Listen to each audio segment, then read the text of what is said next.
మహారాష్ట్ర గడ్డపై గబ్బర్ సింగ్ వార్నింగ్. మహారాష్ట్ర ఎన్నికల ప్రచారంలో పాల్గొన్న జనసేన అధినేత, AP deputy CM Pawan Kalyan తనదైన స్పీచ్తో అదగొట్టారు. శనివారం డేగ్లూరు బహిరంగ సభకు పవన్ కళ్యాణ్ హాజరయ్యారు. సభకు హాజరైన శ్రేణుల్లో ఉత్సాహం నింపిన పవన్ చాలా వరకు హిందీ, మరాఠాలో ప్రసంగించారు. అక్కడి ప్రజలకు రాష్ట్రంలో మహాయుతి ప్రభుత్వం చేసిన అభివృద్ధిని వివరించారు. సనాతన ధర్మ కోసం బలంగా పోరాడాలని పిలుపునిచ్చిన పవన్ కళ్యాణ్, ఛత్రపతి శివాజీ మహారాజ్ కారణంగానే ఇక్కడి దేవాలయాలు భద్రంగా ఉన్నాయన్నారు. అక్రమార్కుల్ని సరిహద్దుల్లోనే తరిమికొట్టిన ఘటన శివాజీకే సొంతమవుతుందంటూ నమస్కరించారు.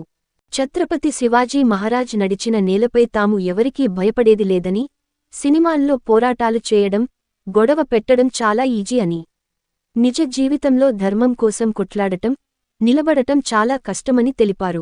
దేశంలో ప్రతి హిందువు గుండెలో రామనామం లేకుండా ఉండదని అన్నారు. హిందువులంతా ఏకమైతే దేశాన్ని విచ్ఛిన్నం చేసేందుకు వచ్చే వాళ్లు ఎంత అంటూ హాట్ కామెంట్ చేశారు. ఛత్రపతి శివాజీ నడిచిన నేలలో ఎలాంటి ధమ్కీలకు భయపడేది లేదని మజ్లిస్ పార్టీ నేతలకు పవన్ మాస్ వార్నింగ్ ఇచ్చారు. మనమంతా విడిపోయి బలహీన పడిపోదామా, కలిసి అభివృద్ధి వైపు అడుగులు వేద్దామా అని ప్రశ్నించారు. సామాన్యుడు అనుకుంటే అందరూ సామాన్యులే అని, కాని బలమైన సంకల్పం ఉంటే అందరూ అసామాన్యులే అని అన్నారు. మన దేశం కోసం, మన ధర్మం కోసం నిలబడాలంటూ కార్యకర్తకు దిశానిర్దేశం చేశారు. ఎవడో హైదరాబాద్ నుంచి వచ్చి 15 నిమిషాలు చాలు అనే వాళ్లకు బలమైన సమాధానం చెప్పాలంటూ పిలుపునిచ్చారు. ఇది ఛత్రపతి శివాజీ నేల అని, అలాంటి బెదిరింపులకు భయపడమంటూ హెచ్చరించారు. మీరు తల్వారులు పట్టుకొస్తే మేం చేతులు కట్టుకుని కూర్చొంటామా అంటూ ప్రశ్నించారు.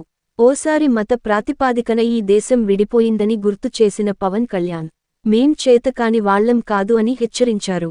సాధ్యమైనంత శాంతంగా ఉంటాం, భరిస్తాం, కాని హద్దులు దాటితే మంచిది కాదని ఆగ్రహం వ్యక్తం చేశారు.